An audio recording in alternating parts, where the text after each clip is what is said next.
Hi. Smooth. Hi. So, in recent Lucy-related news, there is a new love interest. Oh no, get excited. I'm excited. I am excited because said love interest has an exciting job. He's a blacksmith. I know, someone over there went, that's what I did. I'm going to move because that's like being in a microwave. Yes, he's a blacksmith. I feel as if I've been plunged into the sweaty and well-thumbed pages of a Catherine Cookson novel. And also, because of his job of choice, he's got quite a lot of upper body strength. And so I think there may be a chance that given half a pint of steroids and a back brace, he may be able to lift me off the floor. I mean, possibly for moments at a time. It's very exciting. I've started picturing our lives together. You know, he'll come home from work. I won't work. He'll come through the kitchen door and I shall be, you know, barefoot and pregnant in the kitchen.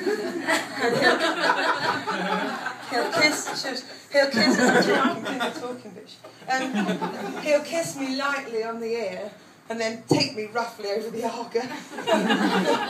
And it's nice because he's a man of very few words, which is good because I'm like that. You know, he sort of comes in and he says, "All right, put kettle on, love." I know, and you already know what he means, because we all know that what he really means is, take your knickers off now! And, it's very exciting. So it's all going marvellously until I remember two things. One, I ultimately am a massive twat. And secondly, no one in a Catherine Cookson novel ever received a text message. The first one I'm doing something about. I have purchased the box set of Pride and Prejudice, not the one with Kira Unsightly in it, the real one, the one, you know, the original one with Colin Firth.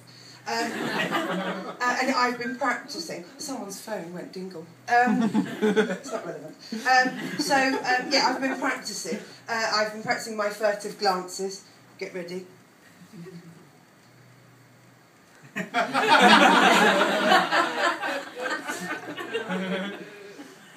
Quite good, I think. And also, I've been doing a bit of heaving bosoms. That sort of. Hang on. Oh yes. Can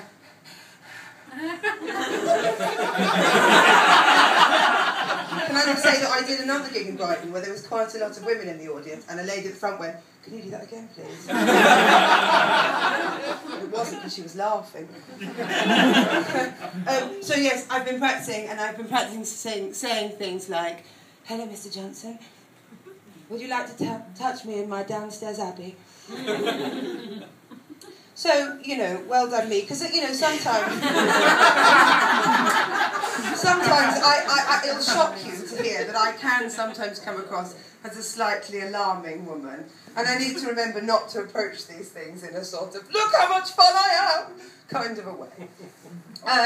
Which brings me to the text message, the aforementioned textual message.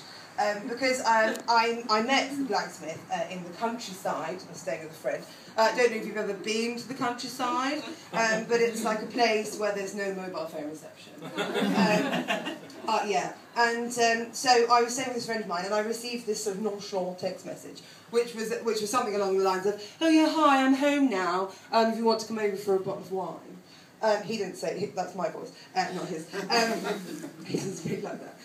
Anyway, I'll come over, bottle of wine. And so he sent that, obviously, at about 6:30 in the evening. I received it at about 9:30 in the evening. And, you know, I was sort of had a flappy moment. I didn't do what normal people do, which was, oh dear, I'll text him tomorrow. No. I did this. Oh no, is it too late? Oh no, and I was standing on things and wheeling out the window, and that's, you know, I don't know how that happened. And eventually I realised in the house, there was a landline. Remember how those work still. So I was like, I am a grown-up. I can make a phone call. I can do this on the phone, on the landline. So I found his number and I had it there, and I did that thing where you're like this. And then I was there like this. I had makeup on already. And I was all prepared to be like, oh, hi, yeah, you know, just go, sorry, just got your text, I've been really busy. But there was an answer phone. Not prepared. I wasn't prepared for the answer phone situation. So I left, I'm sure you can imagine, a succinct and sensible answer phone message. It went something along the lines of, oh, hi, I've just got your message. Oh, annoying phones and reception. But look, I can still come over if you want. I'm not doing anything. If you want to come over, I mean, I can come over to you. If you just still want me, but you might be in bed by now, or you're not in bed. It's 9:30. No one's in bed by now, unless you are, which goes fine. I can still come over. But why just phone me back? Oh, but don't phone on my phone because I won't get it because there's no mobile phones. Phone me on this phone. You don't know the number because it's my friend's phone, but it'll probably come up on your call display thing, but if it doesn't, don't worry, maybe I'll just phone you back if you just on bollocks.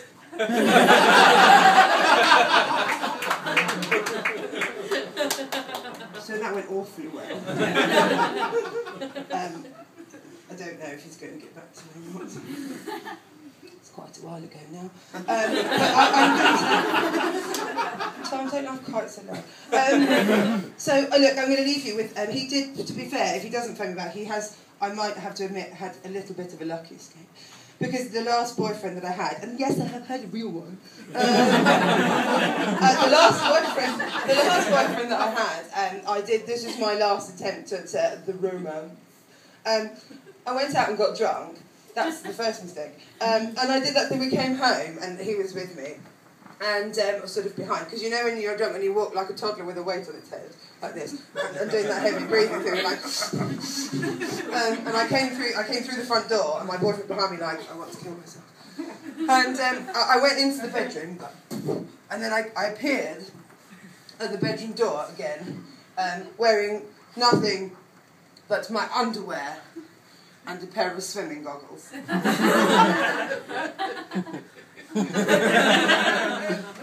And I announced that I was wearing the swimming goggles because of all the amazing oral sex I was about to produce. No, it's quite sensible because you can get a nasty eye infection. So I was thinking clearly, and then I fell asleep in a puddle of my own vomit. So lucky old blacksmith, frankly. That's the end of me. I'm Lucy Frederick, and you've been delightful. Thanks ever so much.